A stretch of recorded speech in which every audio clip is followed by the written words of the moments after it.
ตีน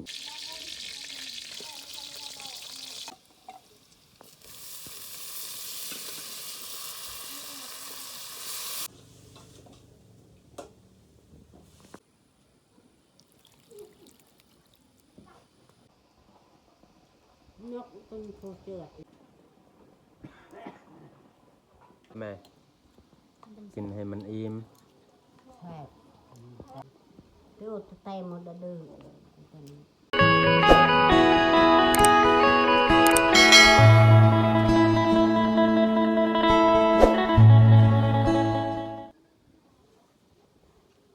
กราบทักทายสบายดีพ่อแม่พี่น้องเบอร์สุขุสุคนคือตอนเช้าเฮาก็บ่ได้ไปไสยังอยู่เฮือนคือเก่าแต่ตอนนี้ก็คือตอนแรงแล้วว่าเฮาสิเกียมไปหุงข้าวเพื่อให้พ่อแม่กินในตอนแรงหุงข้าวก็คือข้าวที่เบาเปลือกเพิ่นเอามาจากเมืองใหม่เราได้เบิ่งเมื่อกี้ข้าวที่เพิ่นเอามาก็คือข้าวญี่ปุ่น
โอ้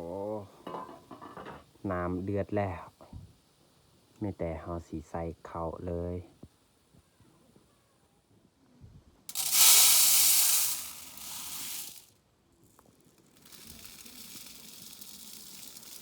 ใส่2 จอกเฮา4 คนตอนแรง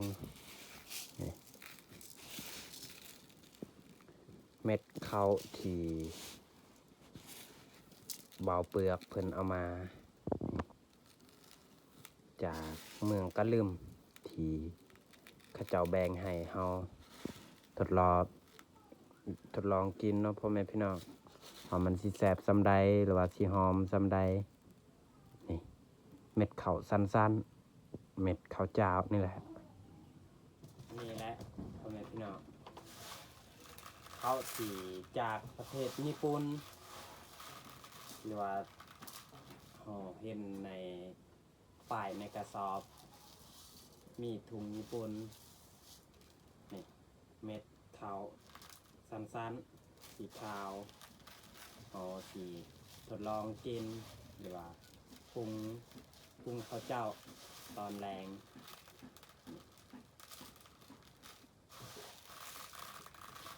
ไม่แต่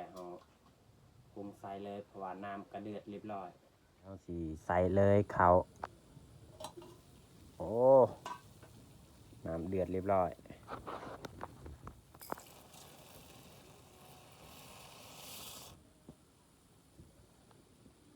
ใส่2 จอก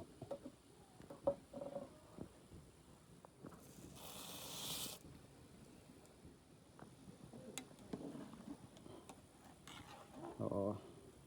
น้ำลายโพดยังอีกของสีถอกออก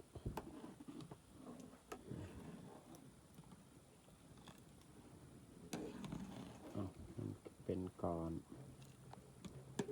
ทำสุกแต่สุ่มใส่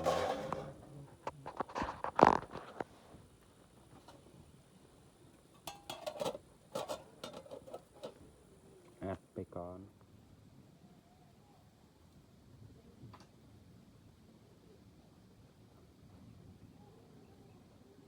ก็คือเขามาจากไปฮอนคำอยู่ที่บ้านของร้าน แต่ว่าตอนเขากลับบริท้ายพ่อแม่พี่น้องเบิ้งว่าเขาออกเมื่อจากทุ่นก็คือ3 โมงตอนนี้ก็4 โมงแรงตอนนี้ก็คือ5 โมงแรงแล้วมาหุงเขาว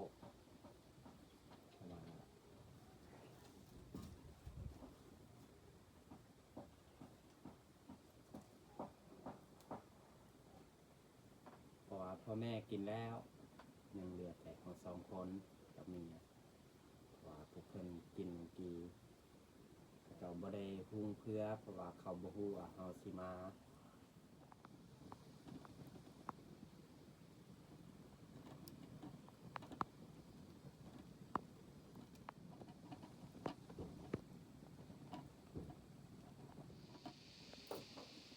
เอ้าพ่อแม่พี่น้องมีแต่เฮาสิปรุงหม้อเพื่อพอออกน้ำเพราะว่ามันหลายโพดสิไหวอยู่บ่ฮอนขนาดอ้อ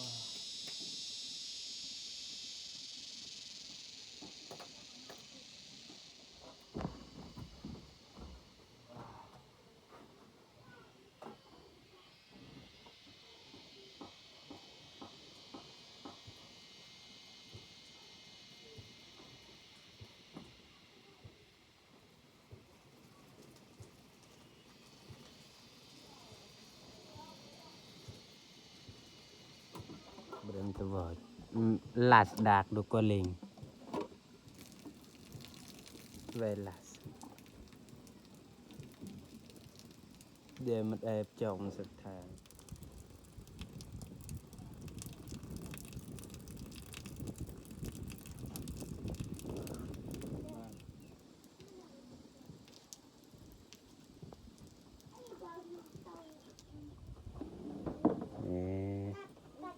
Pat mệt khảo.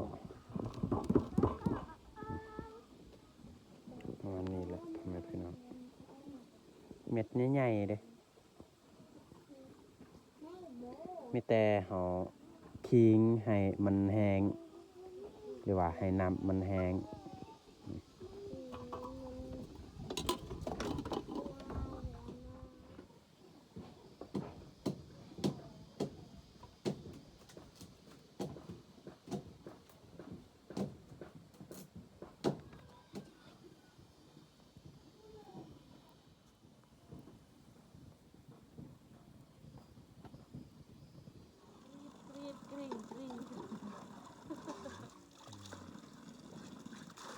มันได้เอากะ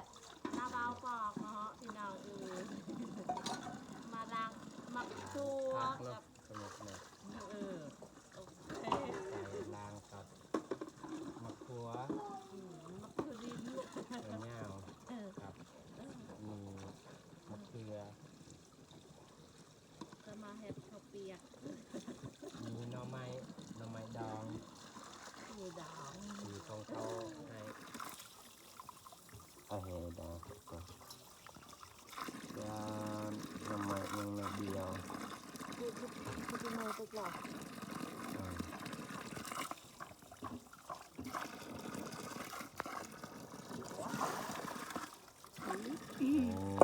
จีได้กินไปอันนี้ แต่ห่อสีซอย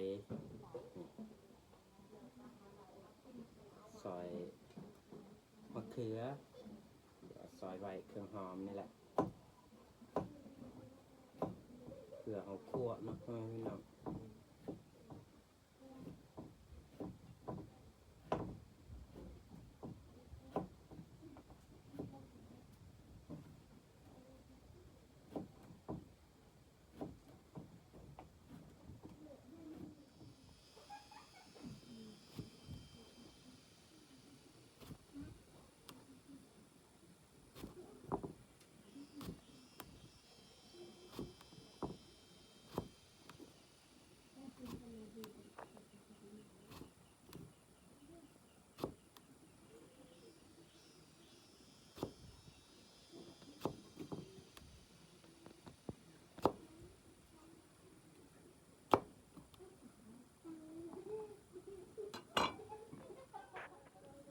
ส่วนมะเขือก็คือเขาเด็ดมาแล้ว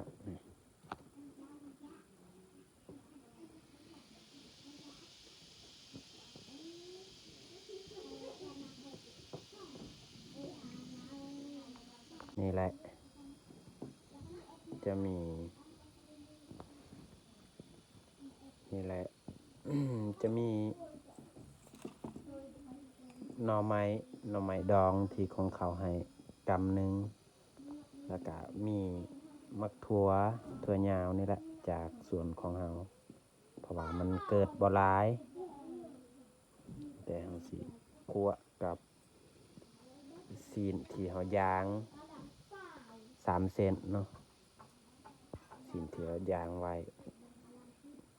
ซีนหมูปลาที่เราซื้อมาจากเขา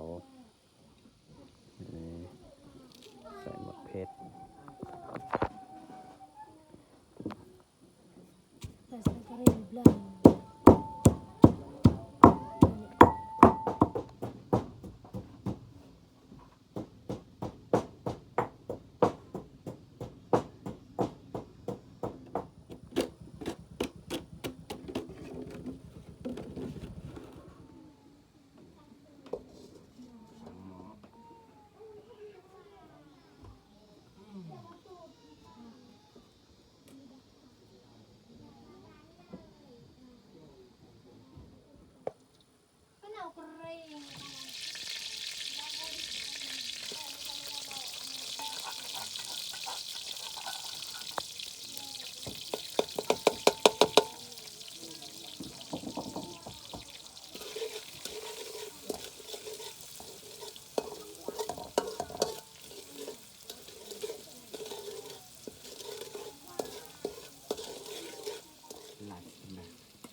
ใส่ผักอีตู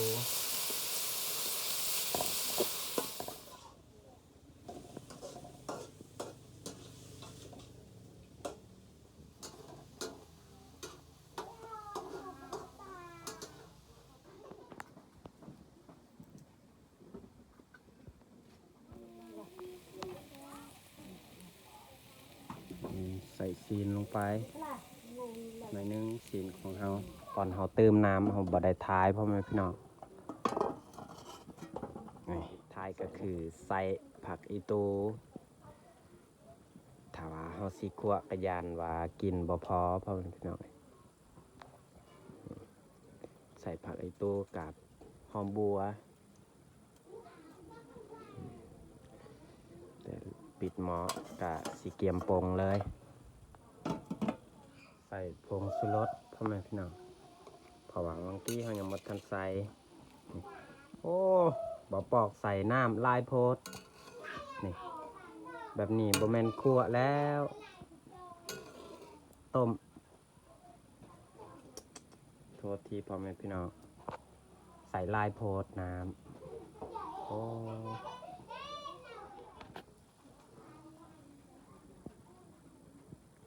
ฝนก็เริ่มตกพ่อแม่พี่น้องตกน้อย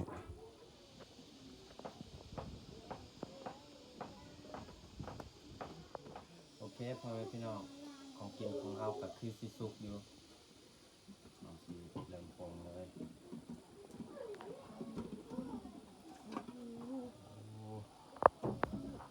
สุกเรียบร้อยแล้ว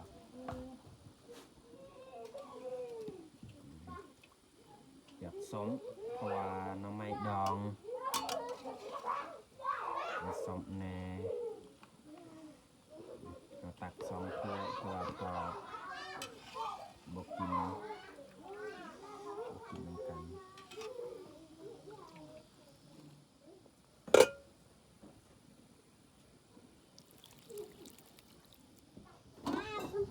โอ้ข้าวของเฮานี่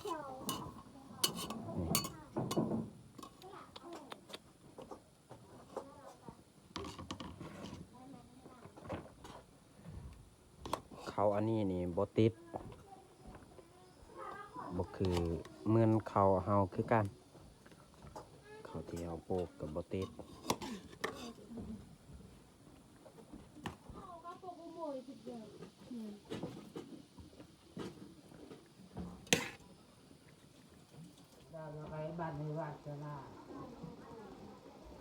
นี่แหละของกินของเฮาเบิดซ้ำนี้ของกินก็คือแกงบ่แม่นครัวว่าสิครัวแต่ว่าถึกใส่น้ำลายนี่มีเฮาใส่ซีนหมูปลาซีนที่เฮาย่างไว้อันนี้ก็คือข้าวเจ้าที่เฮาลองกินข้าวเจ้าจากญี่ปุ่นเพราะว่าเฮาเห็นถุงญี่ปุ่น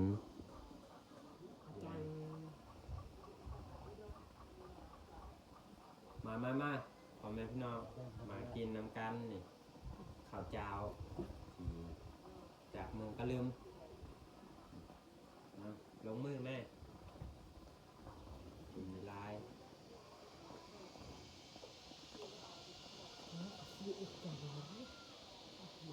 จ่ายจังหวัดมือจ่ากูจับ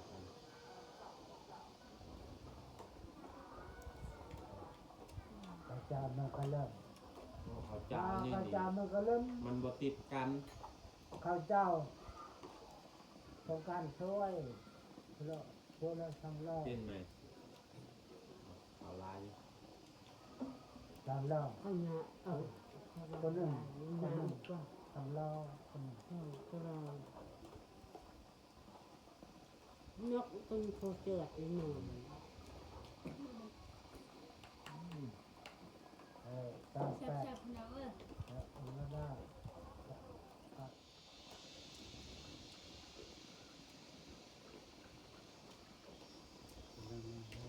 จับได้ก็ได้เจ้าเราอยากเอาสีทองจับเลยหนูจ้าเอ๊ะ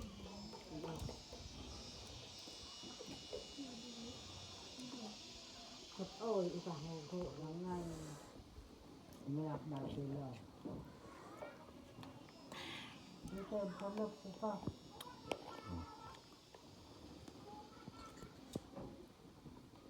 นายเรื่องเรื่องความสมัย กินเด้อแม่กินให้มันอิ่ม แซ่บคือ แต่กี้นี่แม่ก็เคยกินข้าวมันเพือกที่เราไปขุดตามป่าตามดงนี่แหละ เราตั้งอีกแล้วก็แต่นี่ตานาง แต่เดี๋ยวนี้นี่บ่อยากให้แม่กินข้าวมันเพือกแล้ว อยากให้แม่กินข้าวดีๆถ้าบ่ปอกหาเงินได้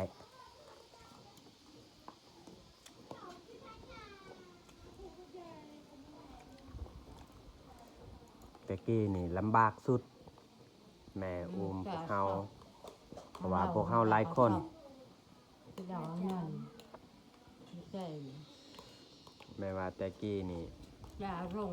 ลำบากสุด บางมื้อก็กินข้าวปี้กินข้าวมักเดือเขาเจ้าขูดแล้วก็นึ่ง รังแหน่งรังแรก เดี๋ยวมื้อหน้าบ่ปอกสิเฮ็ดคลิปให้เบิ่งข้าวมักเดือป่านี่แหละเขาเฮ็ด มันทราบมันหนักพวกมันหนักเลิศโต แล้วมีเขา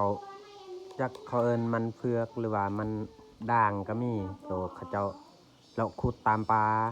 ปากจะตะก้าว กกนี่อาจจะเป็นกกน้ำกกของมัน ใส่กับหมา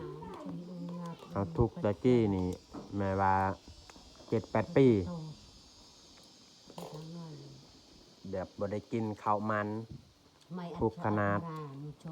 เพราะว่าพวกเพิ่นย้ายบ้านก็หลายบ้านแล้ว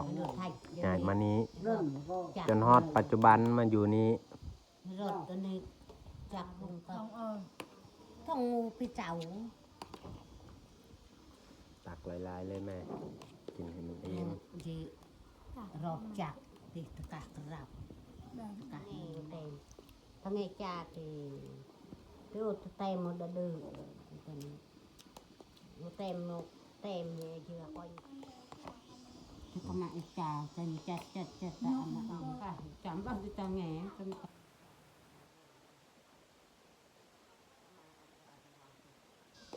มา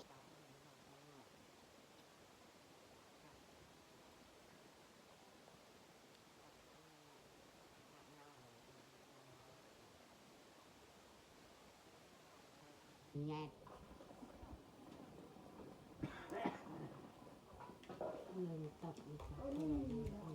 โอเคพ่อแม่พี่น้องสำหรับคลิปนี้กะสิจบลงอยู่นี้ปากแตรโอเคพ่อแม่พี่น้องขอกินข้าวกินน้ำกะสำเร็จเรียบร้อย